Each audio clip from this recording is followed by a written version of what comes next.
নমস্কাৰ, আজি আপোনালোকৰ নটিফিকেশ্যনটোত সকলোৰে বাবে এই নটিফিকেশ্যনটো পদ থাকিব। 4টা বিভাগৰ পৰা পদ আহিছে, য'ত আপোনালোকৰ লিখিত পৰীক্ষা নাথাকিব 2টা নটিফিকেশ্যনত, আৰু সকলোৱে এই পদকেইটাৰ বাবে আবেদন কৰিব পাৰিব। আজিৰ ভিডিঅ'টোত গোটেইখিনি কথা আলোচনা কৰিম, য'ত আপোনালোকৰ 10 পাছ, 12 পাছ, ডিপ্ল'মা, গ্ৰেজুৱেট সকলোৰে বাবে এই নটিফিকেশ্যনটোত পদ থাকিব। জুন মাহৰ এইকেইটা অন্তিম তাৰিখ পৰিছে। আপোনালোকৰ হাতত খুব বেছি 6 পৰা 7 দিন আছে আপোনালোকে এই পোষ্টকেইটাত এপ্লাই কৰিবৰ কাৰণে।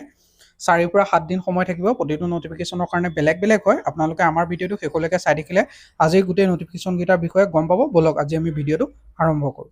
আজিৰ যিটো আমাৰ প্ৰথম নটিফিকেশ্যন আহিছে, এইটো আহিছে আপোনালোকৰ CSIR north eastern institute of science টেকন'লজিৰ ফালৰ পৰা, যিটো অনুষ্ঠান যোৰহাটত অৱস্থিত হয়, য'ত আপোনালোকৰ 10টা মাল্টিটাস্কিং ষ্টাফ আৰু ড্ৰাইভাৰ নন টেকনিকেলৰ কাৰণে আপোনালোকৰ ভেকেঞ্চি মুকলি হৈছে। টোটেল ইয়াত আপোনালোকৰ 10টা ভেকেঞ্চি থাকিব, আৰু এইটো এটা চেণ্ট্ৰেল গভৰ্ণমেণ্টৰ আপোনালোকৰ ৰিচাৰ্চ ইনষ্টিটিউট হয়, য'ত আপোনালোকৰ বিভিন্ন ধৰণৰ পৰীক্ষা নিৰীক্ষা কৰে, যিটো ডিপাৰ্টমেণ্টত আপোনালোকৰ পোষ্ট ওলাইছে।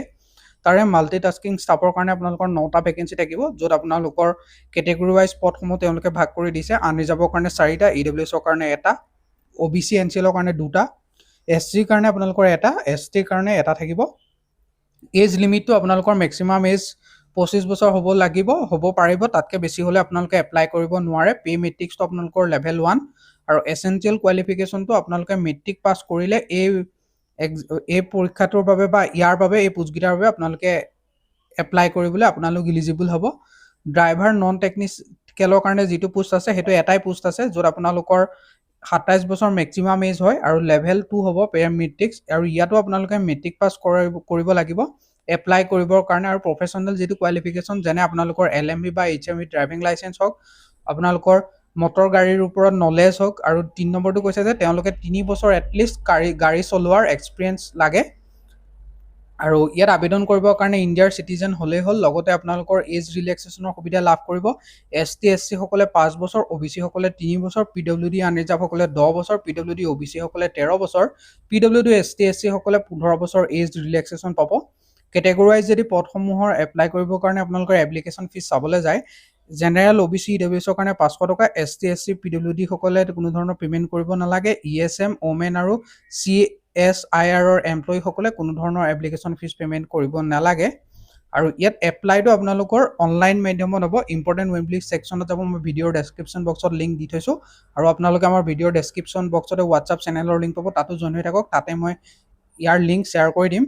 অনলাইন এপ্লিকেশ্যন ফৰ্মত গৈ পেলাই আপোনালোকে ইয়াত অনলাইন মাধ্যমত আবেদন কৰিব লাগিব, য'ত আপোনালোকৰ ক্লাছ 10ৰ মাৰ্কশ্বিট হওক, যদি ডিপ্ল'মা কৰিছে বা অৰ্থাৎ 12 পাছ চাৰ্টিফিকেট আছে, তেনেহ'লে 12 পাছৰ চাৰ্টিফিকেট, ITI চাৰ্টিফিকেট যদি আছে, ITI latest caste certificate, signature, আপোনালোকৰ ড্ৰাইভিং লাইচেঞ্চ হওক, যিখিনি নেচেচাৰী ডকুমেণ্ট হয়, আৰু সেইখিনি আপোনালোকে দিয়াৰ পিছত আপোনালোকে পে'মেণ্ট কৰিব লাগিব, আৰু পে'মেণ্ট কৰিলে আপোনালোকৰ আবেদন ছাকচেছফুলি হৈ গ'ল। আৰু ষ্টাৰ্টিং ডেট আপোনালোকৰ 5 মে 2024 পৰা আৰম্ভ হৈছে, আৰু লাষ্ট ডেট 4 জুন পৰ্যন্ত আপোনালোকে আবেদন কৰি থাকিব পাৰিব। বৰ বেছি এটা সময় আপোনালোকৰ ওচৰত নাই। যিসকল ইণ্টাৰেষ্টেড হয় তেওঁলোকে এতিয়াই গৈ পেলাই আবেদন কৰি লওক। এই পোষ্টটোত কোনো ধৰণৰ তেওঁলোকে পৰীক্ষাৰ কথা মেনশ্যন কৰা নাই। আপোনালোকে অফিচিয়েল নটিফিকেশ্যনটো আমাৰ হোৱাটছআপ চেনেলত পাই যাব, তাতো গৈ জইন হৈ থাকিব। এতিয়া আগবঢ়ো আমাৰ যিটো দ্বিতীয়টো নটিফিকেশ্যন, তাৰ ফালত ছেকেণ্ড যিটো নটিফিকেশ্যন, সেইটো হৈছে পাঞ্জাৱ এণ্ড চিট বেংকৰ ফালৰ পৰা, য'ত আপোনালোকৰ 635টা এপেণ্ডিক্স ভেকেঞ্চি মুকলি হৈছে, যিকেইটাৰ বাবে আপোনালোকক আবেদন বিচাৰিছে। আৰু ইয়াৰ অন্তিম তাৰিখটো আপোনালোকৰ 6 জুন 2024লৈকে আপোনালোকে আবেদন কৰিব পাৰিব। বৰ এটা বেছি সময় আপোনালোকৰ ওচৰত নাই আবেদন কৰিবৰ কাৰণে। টোটেল চিট আছে আপোনালোকৰ 635টা, আৰু নেম অফ দ্য অৰ্গেনাইজেশ্যনটো হৈছে পাঞ্জাৱ এণ্ড চিট বেংক, য'ত আপোনালোকৰ ষ্টাইপেণ্ড আপোনালোকৰ 12,300 টকা পাৰ মান্থ ষ্টাইপেণ্ড পাব। আৰু পোষ্টসমূহ আপোনালোকৰ প্ৰত্যেকখন ষ্টেটৰ কাৰণে লিষ্টেড দিয়া আছে। আমাৰ অসমৰ কাৰণে 5টা থাকিব, আৰু ইয়াত আবেদন কৰিবৰ কাৰণে আপোনালোক গ্ৰেজুৱেট হ'ব লাগিব মিনিমাম, আৰু লোকেল লেংগুৱেজক তেওঁলোকে প্ৰিফাৰেঞ্চ দিব, অৰ্থাৎ অসমৰ কাৰণে আপোনালোকৰ অসমীয়া, বেংগলী আৰু বড়ো, এই 3টা লেংগুৱেজৰ ৰিডিং, ৰাইটিং, স্পিকিং এণ্ড আণ্ডাৰষ্টেণ্ডিংটো আপোনালোকৰ প্ৰপাৰলি থাকিব লাগিব। আৰু যদিহে আপোনালোকে 8, 10 আৰু 12 যিখিনি লোৱাৰ লেভেলৰ হয়, সেইখিনি যদি আপোনালোকে নিজৰ মিডিয়ামত পঢ়িছে, তেনেহ'লে খুবেই ভাল।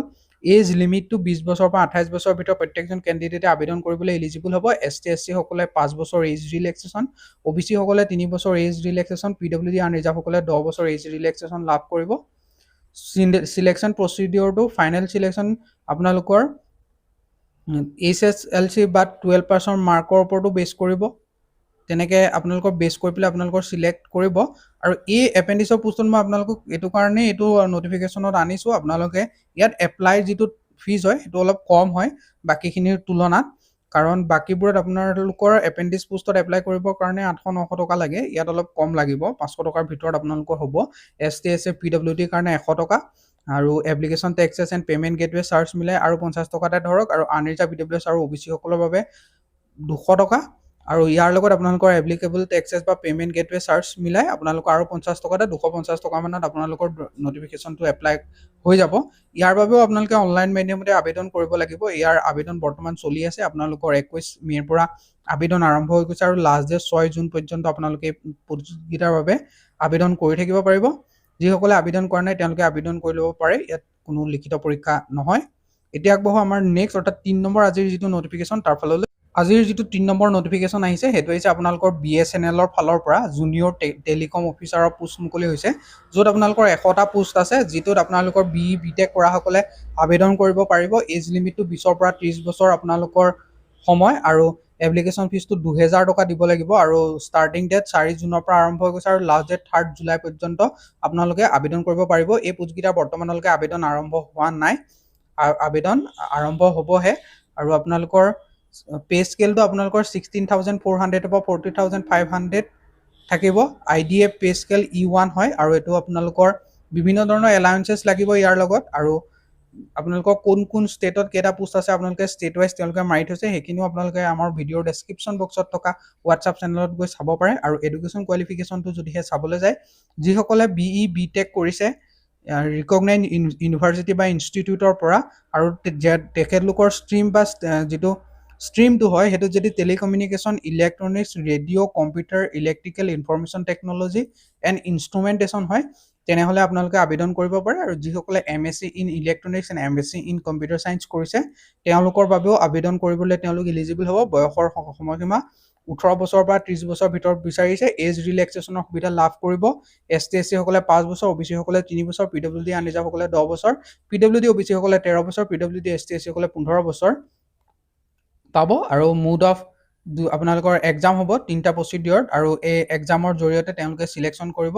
এপ্লিকেশ্যন ফিজটো যথেষ্টখিনি হয়। ST SC PWDৰ কাৰণে 1000 টকা, আনৰিজাৰ্ভ PWS আৰু OBC সকলৰ বাবে 2000 টকা। আপোনালোকে এপ্লিকেশ্যন ফিজ হিচাপে আপোনালোকে নটিফিকেশ্যনটোত আবেদন কৰিবৰ কাৰণে এপ্লাই কৰোঁতে পে' কৰিব লাগিব। 4 জুনৰ পৰা আবেদন আৰম্ভ হ'ব, আৰু 4 জুলাইলৈকে আপোনালোকে আবেদন কৰি থাকিব পাৰিব। আৰু আগষ্ট মাহত আপোনালোকৰ CBT এক্সাম কম্পিউটাৰ বেছ টেষ্ট হোৱাৰ সম্ভাৱনা আছে। বৰ্তমানলৈকে এই পোষ্টকেইটাৰ বাবে আবেদন আৰম্ভ হোৱা নাই। এতিয়া আগবঢ়ো আমাৰ আজিৰ অন্তিম যিটো নটিফিকেশ্যন তাৰ ফাললৈ। আজিৰ যিটো আমাৰ অন্তিম নটিফিকেশ্যন এইটো হৈছে বৰ্ডাৰ ৰোড অৰ্গেনাইজেশ্যনৰ ফালৰ পৰা।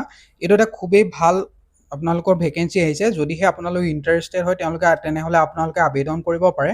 ইয়াত আপোনালোকৰ ইলেক্ট্ৰিচিয়ান, ডাষ্টমেন এণ্ড আদাৰ পোষ্ট থাকিব, যিকেইটা পোষ্টত আপোনালোকৰ 10 পাছ 12 পাছ কৰাসকলে আবেদন কৰিব পাৰিব। যিসকলৰ ITI আছে ৰেলিভেণ্ট ট্ৰেডত, প্ৰত্যেকটো ট্ৰেডৰ কাৰণে বেলেগ বেলেগ হয়, আৰু ITI নথকাসকলেও আবেদন কৰিব পাৰিব যদিহে তেওঁলোক 12 পাছ কৰিছে।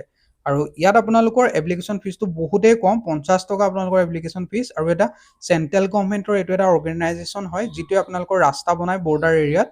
ইয়াৰ আবেদন আপোনালোকৰ 21 মে'ৰ পৰা আপোনালোকৰ আবেদন ষ্টাৰ্ট হৈ গৈছে, আৰু লাষ্ট ডেট 19 জুলাই পৰ্যন্ত আপোনালোকে আবেদন কৰিব পাৰিব। ইয়াত আপোনালোকৰ কেনেকুৱা ধৰণৰ পোষ্ট আহিছে সেইখিনি চাওঁ। ইয়াত আপোনালোকৰ 899টা টোটেল ভেকেঞ্চি থাকিব, য'ত আপোনালোকৰ ইলেক্ট্ৰিচিয়ান, ড্ৰাগছমেন এণ্ড আদাৰ পোষ্ট আছে, যিটো জেনেৰেল ৰিজাৰ্ভ ইঞ্জিনিয়াৰিং ফ'ৰ্চৰ ফালৰ পৰা ৰিক্ৰুইট কৰাব।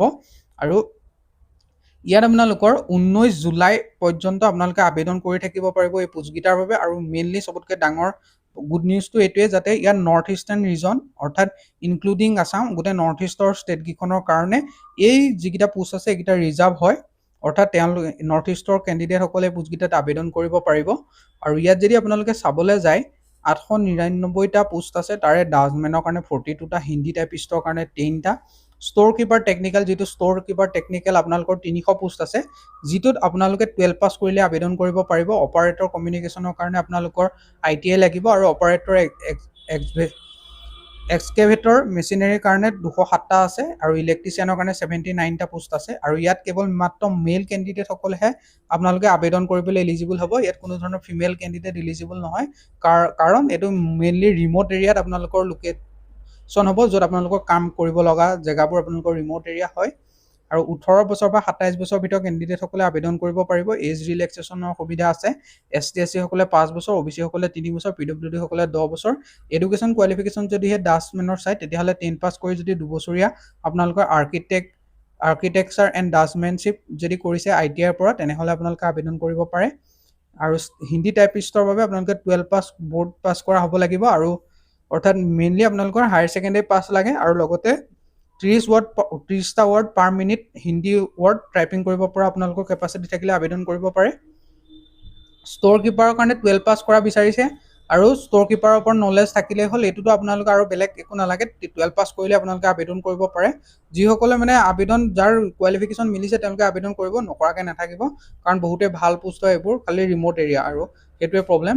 আৰু অপাৰেটৰ কমিউনিকেশ্যনৰ কাৰণে মেট্ৰিক পাছ বিচাৰিছে আৰু wireless operation radio' machinist certificate লাগিব, যিটো ITI প্ৰভাইড কৰে, ITI কোৰ্চ কৰা হ'ব লাগিব। আৰু অপাৰেটৰ এক্সকেভেটৰ মেচিনাৰী, যিবোৰ আপোনালোকৰ ডাঙৰ এক্সকেভেটৰ হওক, ডেজাৰ হওক, JCB হওক, তেনেকুৱা চলোৱা আপোনালোকৰ ড্ৰাইভিং লাইচেঞ্চ লাগিব।